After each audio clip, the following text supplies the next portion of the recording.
when this playoff run happens. And I think they have to win a quarterfinal match to then make, likely they have to win a quarterfinal match to make the regional qualifier and then maybe try again to go to Worlds. Yeah, I'd also say the addition of Nisqy is relatively new, so this is a team that's still trying to improve as this 5-man roster, very similar to what we were talking about with CLG and Omar God coming in. These teams need to make as many improvements as they can before playoffs because there's not really a lot of time to shape up before you either put up or you're eliminated. Absolutely the case here, so we'll see what happens in this one as we are in the first NA LCS game of 7.15. There were nerfs to Cho'Gath and a lot of small tweaks otherwise back and forth. Caitlyn still removed off the table from Immortals. Interesting stat for Caitlyn, she's been like a 98% presence champion or 90% presence champion in pro play. But in 7.14, when she was unbanned, was only picked half the time. So it feels like some teams have already realized they don't want her at all, but a lot of teams still very afraid.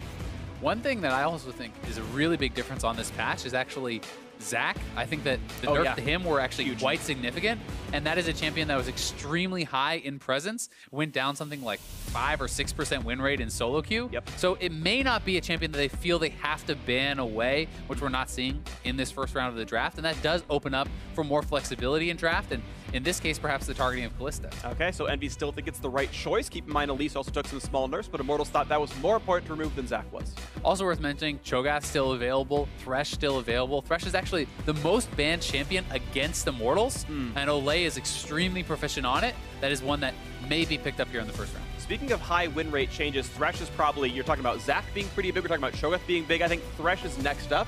There was a bug fix on his Flay. As a result of actually Darkstar Thresh, the game mode, not the skin. The game mode tweaks actually had some unintended changes to Thresh itself, who now had a stun attached at the end of Flay. That was reverted in 7.15, so Thresh actually lost like 3 or 4% win rate in solo queue. I saw at least a special tweet out like, Flay feels a lot different now. I can't hit confirm into my queue nearly as easily. And I wonder if any of these teams have realized, do they realize that Thresh is much weaker now? Do they think he's still very good? And of course he can be.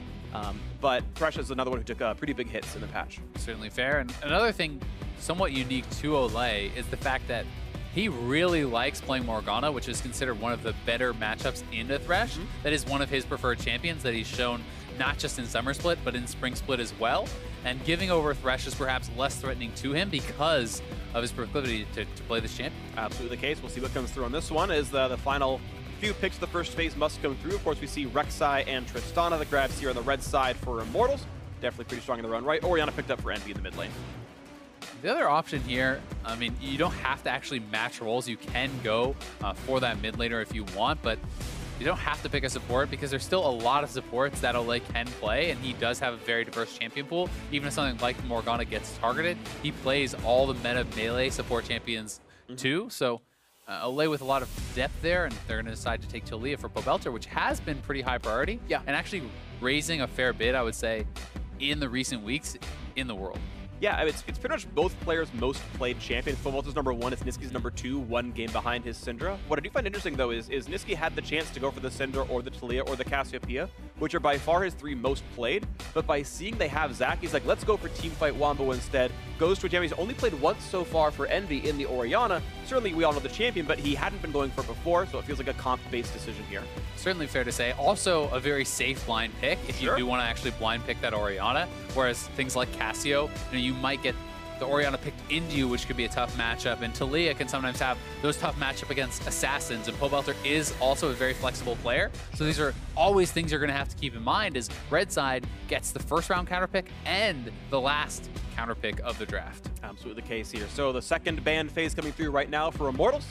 They're going to ban away the Sivir, which actually is a great ban. Not only is she strong in general, but also great in Tristana. Survives the landing phase pretty easily. And one final ban now for Team Envy to remove is Immortals still need a support for themselves, Envy need a bot laner, and then both teams need a top, as we see the Gnar and Shen banned away, and no Bard for Olleh. And not going to be able to play that playmaking support, but really does not hurt him too much. There are so many picks in the bag for Olleh, and most likely you're expecting them to grab that here, as Flame is someone who does like to utilize the counter picks. So going with Alistar as one of those melee supports, it is someone that can kind of not only absorb the initiation from Thresh, but also counter engage. You also, I do believe, can actually headbutt Zach and interrupt his jump to knock that back. So there are some ways to actually stop the engage and then survive yourself with your own ultimate. absolutely the case. We'll see how well he does with this one here, and it's time for EnVy to lock in their entire composition. They need a top laner and a bot lane marksman. Apollo's going to go back to his tried and true Xayah. Put a lot of games in that. His most played, now his 12th of the split. So Apollo really liking this champion. And we'll see how well EnVy can do with this locked in. And now they need themselves the top laner, and it's going to be a blind pick, of course. IMT have not shown what they want to put onto Flame. Seraph and Flame both very happy to play typical fighters. And I mean, Cho'Gath is still up. It's actually not going to be the pick, though. It will be Renekton, and Renekton does have very good matchups across the board. There's not a lot that's really shown in pro play that is considered kind of a counter matchup to Renekton. Generally speaking, though, his scaling does not match up as well with some of the other champions that are picked in top lane, so that is kind of one of the things you're going to give away there. But J4, I think, is in a pretty similar boat.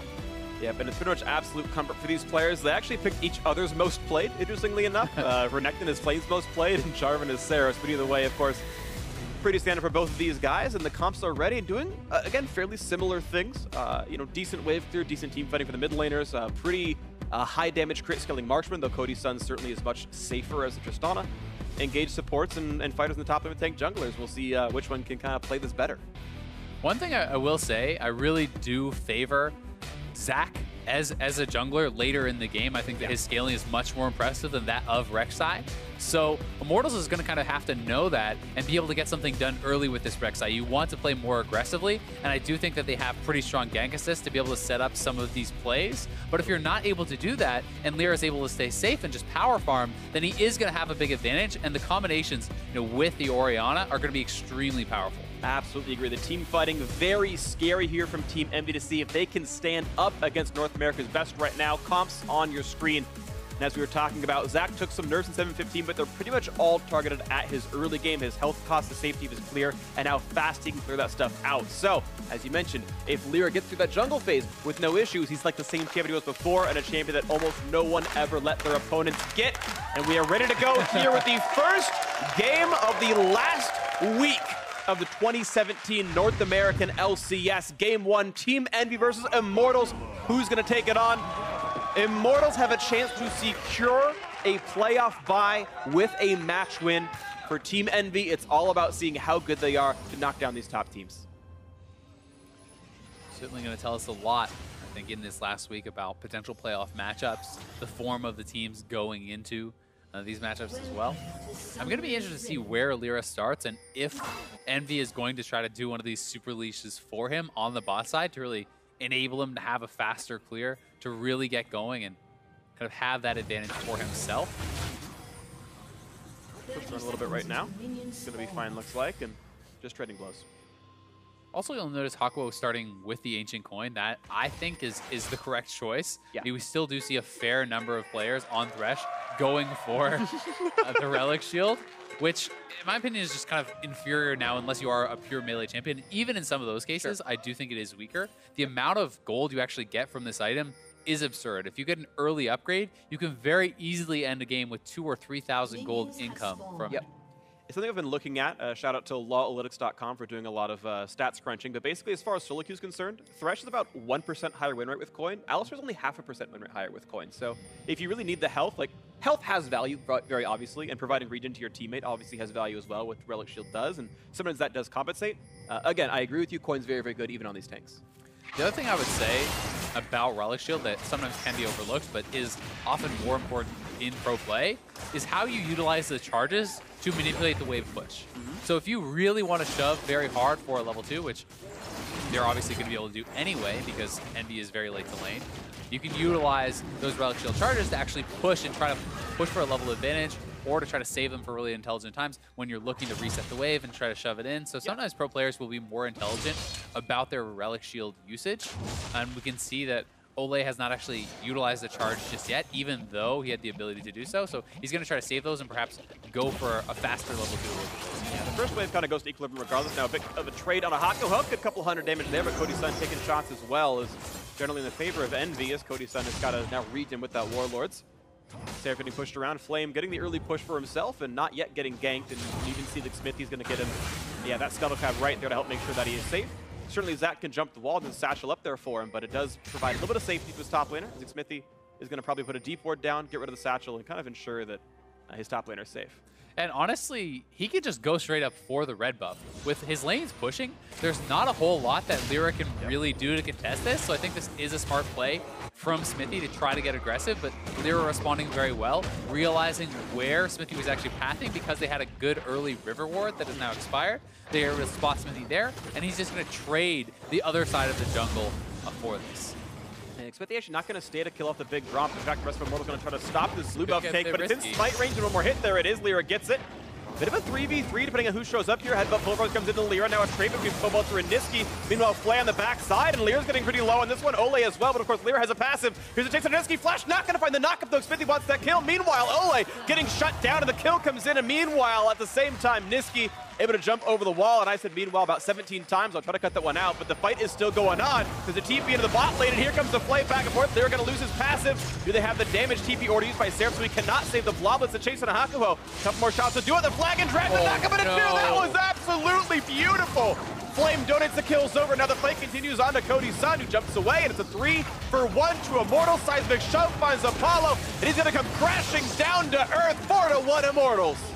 The 5v5 at 4 minutes in the bot lane there. Immortals comes out way ahead despite giving up the first blood, and Apollo and Seraph should have just bailed out. Apollo was actually sitting in the tri-brush trying to decide if he should try to recall or if he should fight. He sat around so long, and Seraph completing that teleport means they invest even more into it, lose 4 kills, and now it's going to be very, very difficult, I think, for LirA to really maintain control in his jungle.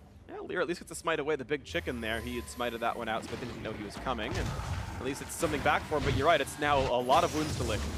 It certainly is. And here's the collapse coming in from Immortals. They feel like they can take this fight, though, because they knew Xmithie was on the top side. So essentially, Nisqy is trying to isolate a 1v1 against Pobelter. He utilizes the Ghost and the Flash to get out. Well, on the other side, Apollo is able to take up first blood, but now they are getting collapsed on. Xmithie is full health. Pobelter is full health. Nisqy had to go back to base. The TP comes in much faster here from Flame, and you know, if you track Apollo, he's not really sure if he should get involved, if he should try to run. Yeah, blast coned out. At this point, he should have just probably ran straight up, and you could run out and around. Yeah. Seraph also entering the fight very late on his teleport compared to Flame, and means they're both going to have to go into retreat, eventually end up getting that other kill. Yeah, really interesting stuff right there, but it means 1,000 gold lead for Immortals. But Envy want back in. LirA going to be lantern towards. And Olleh, of course, could always headbutt him out, so no ganks to be had. Nice, they both juke the hook. Hakuho gets 3 points for himself, and doesn't mean much in League. Good sidestep, though, from Olleh, staying safe in the bot lane. LirA trying to make something work. It is very scary for him to actually go around and farm his jungle without vision on Xmithie. Because Xmithie can win those duels. And we know that Xmithie is not actually based and isn't at a super strong point, but LirA does not have that information. He does know now, though, as they spot each other walk past. And it's certainly a veritable playground for both these junglers. There's very few flashes available on the map on kind of any one of these lanes is impaired in some way. Hook not quite going to land on Cody Sun. This time he didn't juke back. It's always a difficult guessing game. As they're going to go back, and I think we will at some point see Xmithie back for items, but right now he's happy to keep going with the 1-0-2 scoreline. Yeah, and it's not really a big deal for Rek'Sai because Rek'Sai can pretty much stay out on the map forever farming, especially if you are taking any time to do things like scuttles where you're able to actually regen up a fair bit. Yeah, you're not really threatened by that. And looking actually for a 2-minute Fade on top side, trying to perhaps spot out on LirA, and now the roam going up Flame. Seismic Shove not going to land. Nice slice and dice. Seraph tags both halves of it, but yeah, 6v5 top lane, so Flame certainly could have pushed that one a bit farther forward. Xmithie going to zone him out, and with TP down, Seraph is going to lose at least an entire wave for this one. Meanwhile, engage the bot side of the map. They're going to look for Apollo here. The attacks are there. The stun is in. 2 more shots. He'll do him, and Olleh getting the kill with Ignite, or maybe the trample. Either way, kill credit comes in, and Immortals winning everywhere. Yeah, great all in there from Immortals, knowing that Apollo has no flash available, and Hakuho was not in a position to actually lantern him out. He was too far forward. As soon as they both step up there, there's no escape for Apollo, so great engage and commitment from the Immortals bot lane to get that kill. Now the bot lane going to take some more damage. Cody Sun doesn't have enough gold to go for an important recall, so he's going to stay for some turret damage.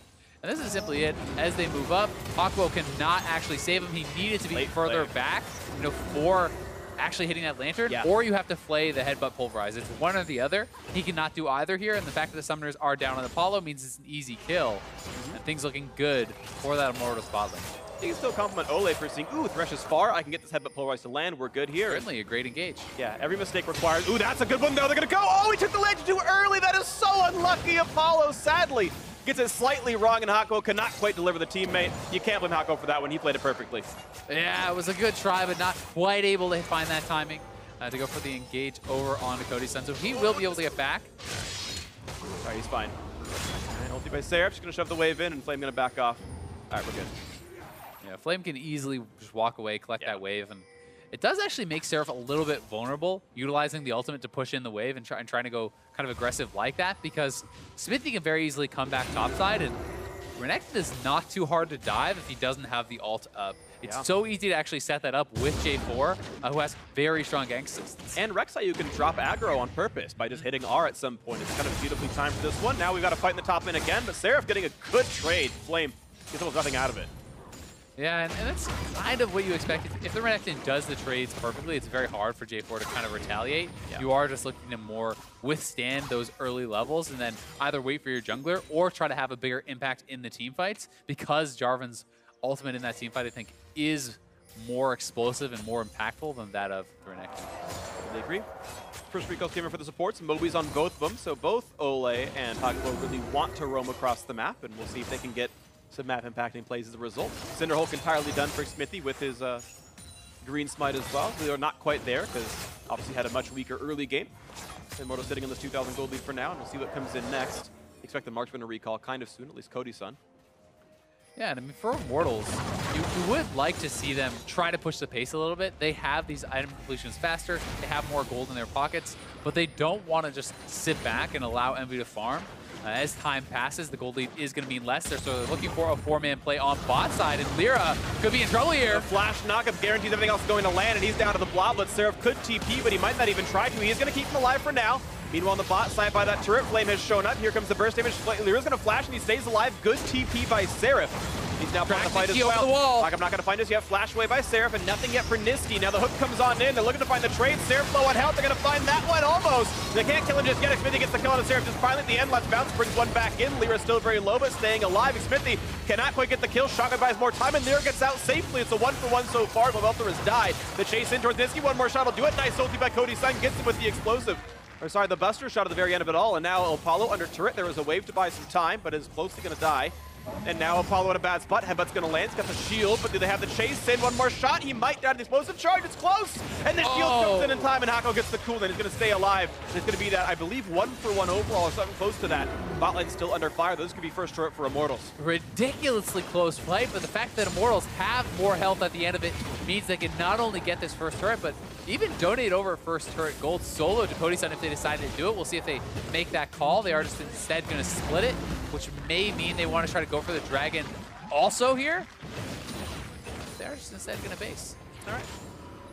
Yeah, sometimes it's hard to get multiple objectives off of one reset, and I think they want to get back to top lane above the waves. So. A little bit surprised, though, that you won't just give that solo gold over to Cody Sun unless there's a specific buy that your supportive jungler need. I do think it is more impactful to give all that gold to your Tristana. Here is the play set up once again, though. Immortals looking for the four-man play on bot side. They find LirA. They are able to pop his passive extremely quick, but as you had called out, the teleport is used to delay that. Meanwhile, the dive is going on the bot side. Immortals does have to kind of back out, and this is where the fight becomes very chaotic. If you look at Cody Sun actually gets pushed quite out of the fight, and he's not able to join for quite a long time. So despite the fact that Envy was behind, they have more members in the fight and are able to actually go relatively even until Cody Sun can get in. Speaking of getting in there, it's now onto the top plate. It's Seraph in a very alone position. He's got Slice and Dice, gets stunned up, and the Rock Jump reset because of the explosive charge. But a giant stun of the Seraph buys a lot of time because he wants in, lands the Q, ultis, and he's gone. There's the chop coming through, and Rek'Sai gets the kill. Nice showing up for Xmithie. Now that turret is going to be under a lot of pressure. They're going to be able to push up. There's no one up here yet. You can see Apollo is basing now to try to get up and respond, but his base is actually stopped by Flame there with what I believe is a flag. Yeah. And they're going to lose another turret. So 2-0 in turrets for Immortals. They are up massively this early on. This is really, really good stuff out of Immortals. It all started with that bot lane fight that went 4-1 on the river, but since then they've just kind of continued to grow that lead. They're doing nicely for themselves. Nice dodge by Xmithie. Scuttle to go add to that one, and yeah, Rift Herald's up. That's a pretty easy take if they want it. Things boding very well for Immortals. likely going to see Xmithie just get a really fast Knight's Vow there for Cody Sun. I think that would be a really strong option. EnVy looking to try to perhaps contest this. They know they are very far behind and need to get some sort of big play. If you can wipe Immortals and take away that Rift Herald, maybe that's your way back in, but not feeling confident to go for it.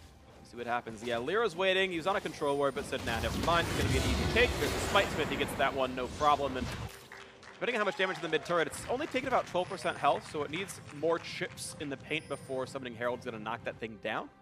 But we might see it in the near future. 5,000 gold is an insane lead for Immortals, only 13 minutes in. I mean, this is actually ridiculous. And it's the form Immortals wants to be in, getting closer and closer to the postseason. Again, they win this match, they guarantee at least top 2 in the playoff bye as a result. Which is extremely impressive. I mean, this is a team that, yes, they have been good all year long, but people have been kind of doubting them a fair bit for most of the year. Most analysts, and myself included, I think, were thinking they wouldn't end at the top. That some team like TSM would be able to eclipse them, but here's the play from Immortals. The attempt now, something's going to land. There's really no way out. Hakuho just deleted where he stood. There really wasn't much he could have done. The CC was already there. That's now 9-2 in the scoreline. Immortals might still look for the mid lane.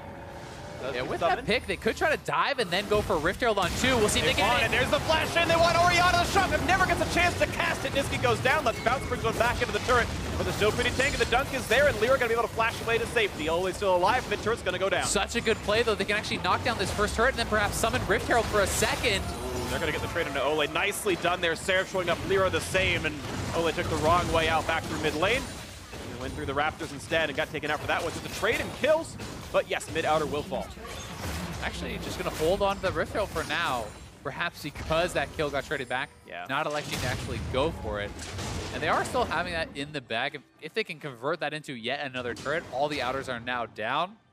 It certainly is a very, very good situation for Immortals, and they're absurdly ahead. They really are. This is insane. I'm sure we'll get a stat at 15 or 20 minutes based on what their average and the normal is. And this is obviously well above that. Hook's going to whiff. And Flame's going to recall an award, so Hawk's going to do it again. Oh, no, the cooldown's too long. He actually can't. He can flay, but he's not going to. All right, Flame. Try number 4. 4 time's the charm. All right, so here's the play again. This is after Thresh has already gone down. Xmithie straight in, flash, knock up, and then Olleh goes in, able to combo that again, taking out the Orianna before he can actually retaliate with the shockwave. Was very, very big, but Olleh does get split off from the team. It's a nice roam up there from Seraph to make the collapse and at least prevent Immortals for going from that second. I don't think Olleh had to walk that way, though. There was no way he had mid lane outer turret aggro, so he just kind of chose an unsafe path, which is one mistake in a game where they're otherwise winning. Just, wow, only did 1,000 damage. Props to Ignite, I suppose, for doing a lot of that one there. But the trample damage and the stun auto is actually pretty impactful. You can front load a decent amount of burst on Alistar. Yes, it is not sustained DPS or anything by any means, but in the early levels, you actually do a respectable amount of damage. You're still getting a lot out. I know you're looking at the numbers right now. Suck over for you while you're looking that one up right now. Immortals roaming down to the bot lane, looking for a bit more to do. They've still got that Herald for only a little bit longer. I think this is going to be the summon. I'd expect it here from Xmithie. Look for bot lane to see if they can get it. It's low enough that it pretty much dies to just the charge, so I really think it's a viable summon, but he's not going for it just yet. They're still pushing the wave. Xmithie goes back up towards mid, and Immortals have yet to go for a Drake. Sad and alone, Cloudrick not going to find any attention yet, but look at that one. LirA's going to find Flame. It's going to be the engage from Pobelter, make it a 2v2. Let's bounce, brings him back over the wall, though, but Seraph running out of health. The flag and track takes him down anyway. The damage simply too high. Pobelter made it happen. Nicely played there by Immortals, getting the kill for themselves. Very smooth, and they are pushing very heavily on the bot side, looking for that tier 2 also. Immortals is really just taking everything, and EnVy does not seem to really be able to combat this whatsoever. The Rift Herald now going to go down, and LirA in some trouble, but Nisqy is coming up to wave clear.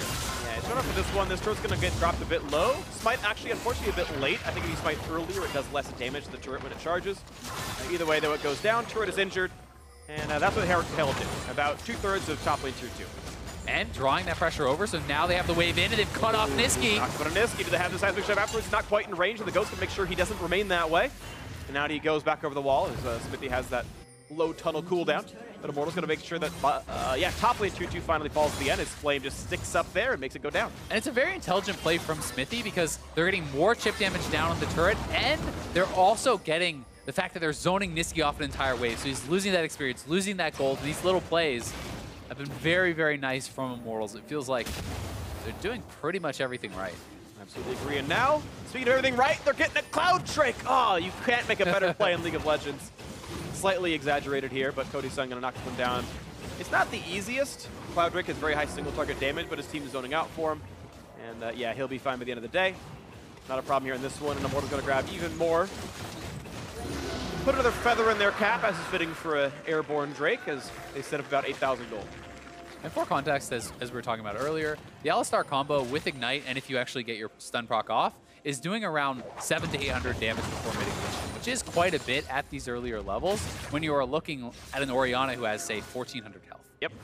Almost half her health bar down before the shield and everything else. Certainly meaningful here in this one. Pobelter now has his Banshee's Veil done, which makes him even safer in the matchup. He's going towards that Raliyah next. Apollo just trying to scale up and farm. He had a dip down for Ninja Tabbies earlier on in this game, and Essence Weaver done, building towards the next few items. But honestly, it's a very long road ahead if EnVy want to make themselves mount a comeback. The comp's going to scale pretty similarly, and Immortals sitting on this, as we mentioned, 8,000 to 9,000 gold lead. It's going to be hard to give that one away with the team playing this well. And the fact that Cody Sun is a full item ahead with a very powerful front line who can keep him safe and enable him in these team fights means it's so tough for Apollo to really get through that. By the time Olleh has his ultimate expiring, the fight's going to be over. Well, they're going to find Cody Sun, though. Pretty nice damage on this one, but Let's Brown's only going to find the Alistar, so Olleh safe a bit longer. And Cody, not sure if he wants to fight this one or not. He's cutting back and forth, but has to respect everything else. Olleh buys that 6 seconds of duration. Now here comes the engage. Here. The flank and Flame also finds Nisqy for himself. It's 50 not trying to that fight just yet. LirA forced to flash away. Apollo getting the damage on Olleh. The flash pulverize though brings him in Ignite to buy a few more seconds. And the Blade Caller turns it into trade kill. 2 for 1 though so far in favor of Immortals. The rocket jump chase for Cody Sun. He's found Hakuho crits in the first shot with the lightning as well. A few more shots will do him in. One more will get the kill. And he knocks him down with 2 assists on the mark as well. 4 kills actually picked up as Nisqy was dropped in the side of it. So Immortals getting a 4-for-1 team fight in complete control of the map. And you can see the total lack of damage that EnVy actually have to take down the support. Alistar able to survive for a ridiculously long amount of time there. They're going to knock down the last of the outer turrets here, and they are already on the inhibitors here. 12,000 gold ahead before 20 minutes is one of the biggest leads I've seen this split. Absolutely insane stuff right there. 20 minutes in, tick, there it goes, and it's insane. 12.2 thousand, and sadly for them, Baron wasn't spawned in time, so they had to reset before they took it. But yeah, they're crushing. There's the play again. Seraph was kind of wandering through mid lane there, does get caught out and easily taken down while the fight is happening on the bot side, and this enables Pobelter to just ult down, to actually come in and support, and you can see Olleh, after fighting for that whole time, is still relatively high on health because of his ultimate, able to hit a nice Q flash there over onto Apollo and land the follow-up stun from his trample passive so that Apollo could not actually take the Lantern out to safety. And Immortals continue to do great things. Shout out spectators, by the way, zooming out to show both halves of the fight. That was pretty sweet. Thanks, guys. We'll see what comes in next as Immortals sitting on this Cloud Drake, and with Baron available, it's an easy setup. Pretty much EnVy can't face check anything, and it's honestly so far out of their hands. All they can hope for is a major mistake out of Immortals, and they don't seem keen to do so. They look for the next play. Hakuho in a pretty bad spot. There's the duck. He's got no flash, no pop. The way out for the Thresh, and the kill comes through for Flame. Seraph next up, 2 for 0, no problem. What a good collapse there from Immortals. I mean, Pobelter coming in, cutting them completely off with the Talia ultimate. They're going to go right back to Baron. Very, very well done. We'll see if they just straight up start it up, and I think they will, as all 3 members remaining from EnVy are still mid lane. They're not even going to try. I mean, this one is so far out of reach continually here, as Baron almost doing more damage to Immortals than EnVy has over the last 20 minutes here in this one. As Xmithie at half HP, who's gonna last hit it? Is it Xmithie? It is. He lands the smite. Beautiful play out of the Immortals jungler. Outsmites Cody Sun. Stone plate done. 5-0-6. He's huge. Yeah, he's almost going to be unkillable in the fight, but here is the collapse. You can see Pobelter cutting off any possible retreat path. Very nice ultimate locking into there from Flame, and they can just fully commit to the fight, knowing they have segregated the last 3 members out, so there's no real way for EnVy to even find a counter engage. That's just the case here. So we'll see what comes next for this one. At this point, I feel like if you're EnVy, you start thinking about what's happening in the next game. Yeah. You know that it's almost possible to win this one out, and of course you're playing a full best of 3, and we have seen teams take a very convincing game 1 and then look not the same in the rest of the series here. Xmithie and LirA doing battle for a little bit longer, but LirA's going to run away on this. 0, 1, and 4 hasn't quite been able to find enough kills to get the team back in the front here. I think one of the tough things about a game like this is it can sometimes make you doubt your preparation. Yeah. Even if it's not necessarily at fault, even if the draft was fine and it was play or poor circumstances, as you see in this game. I mean, there was a 4-for-1 extremely early in the game at 4 minutes, right? Most of the game is going to be based off that, so you can't let it affect you mentally. You need to be able to stay strong and stay positive and trust the preparation that you put in. Here comes the two-man engage. The knockup is there. Hakuho is gone at the very start. Let's bounce buys a bit more time as LirA kites away, but the turret's still going to fall pretty shotly. Seraph in the mix, going to look for Xmithie. He's very durable, but does stay alive a little bit longer. Nice flag and drag finds Nisqy. Shotgun buys some time, but it's not enough. And then it goes down. LirA next up to go away, and the blobs are gone. Apollo forced to cut away. Only 2 members left now alive for Team Envy as LirA's bloblets are gone. And they're going to go for the chase. The quadra kill for Pobelter. Sadly, scumbag Cody Sun killed a bloblet to deny the penta. That is something you could have given away. Cody Sun does not deserve any MVP points. F to your bot laner, 100% of the way. Pobelter to deserve the penta, and Immortals gonna take game 1 home. 23.5 minutes. The cowbell there to make sure the crowd is hyped. And Immortals are 1 game away from securing a playoff bye in the summer split. And they look so good doing it. And making the last game look so easy against a playoff team. Yeah. Envy is already locked in for playoffs. They could be playing Immortals, and Immortals just slammed them. This is great stuff. Immortals, I don't think the destiny is quite in their hands. I believe the game score is better for TSM. But if they do get that first place seed, they get the bye in the quarterfinals, then who do they face in the semis but Envy, who I'm pretty sure if they lose this match are now guaranteed because they would be 2 matches behind the Cloud9 dig tie. So a loss here, I think, guarantees 6 for Envy. You can check me on that online, but I'm pretty sure it's true. And that means, yes, if Immortals somehow manages to hold on to first, you just 2-0'd potentially the team that you're going to play, so now you're in the finals. Like, the road is so clear almost. Assuming Envy beats the 3rd seed, if and then they move forward. Oh, you're right, I'm super silly, and I forgot how quarterfinals work.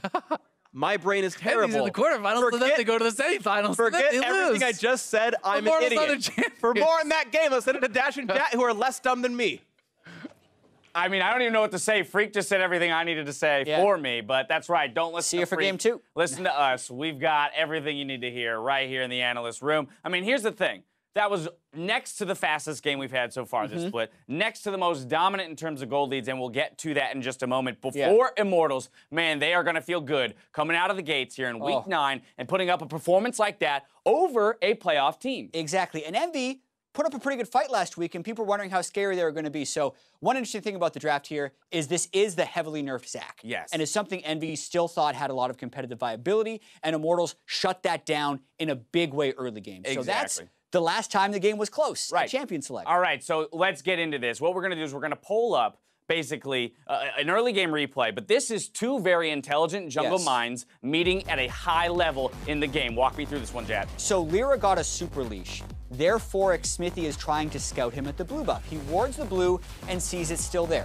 So now it's all about a mind game. Is he trying to invade my jungle, or is he done this side of the jungle? And here's where LirA does something smart. He cleared his wolves, and he doesn't expect Xmithie to check, but Xmithie does check. And now Xmithie says, okay, his wolves are gone, and his blue is up.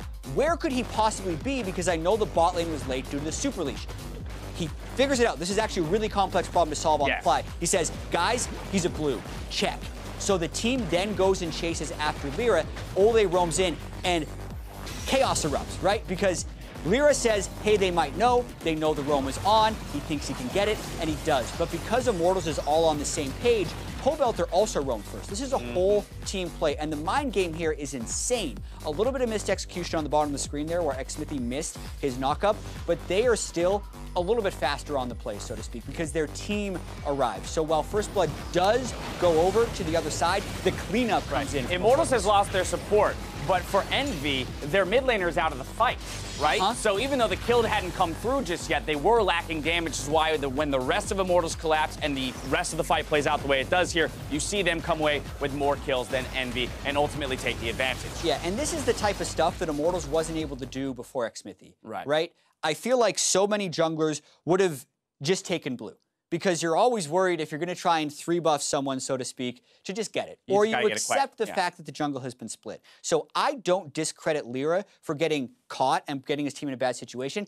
I credit Xmithie and Immortals for recognizing that play so quickly. I mean, that's the thing, right? We said LirA made an intelligent move away from his wolves, knowing that he wasn't going to be able to contest his own blue. It's just that Xmithie perfectly calls it. And don't take our word for it. This is the point. We're going to play it one more time for you, this time from Xmithie's perspective. Take a look.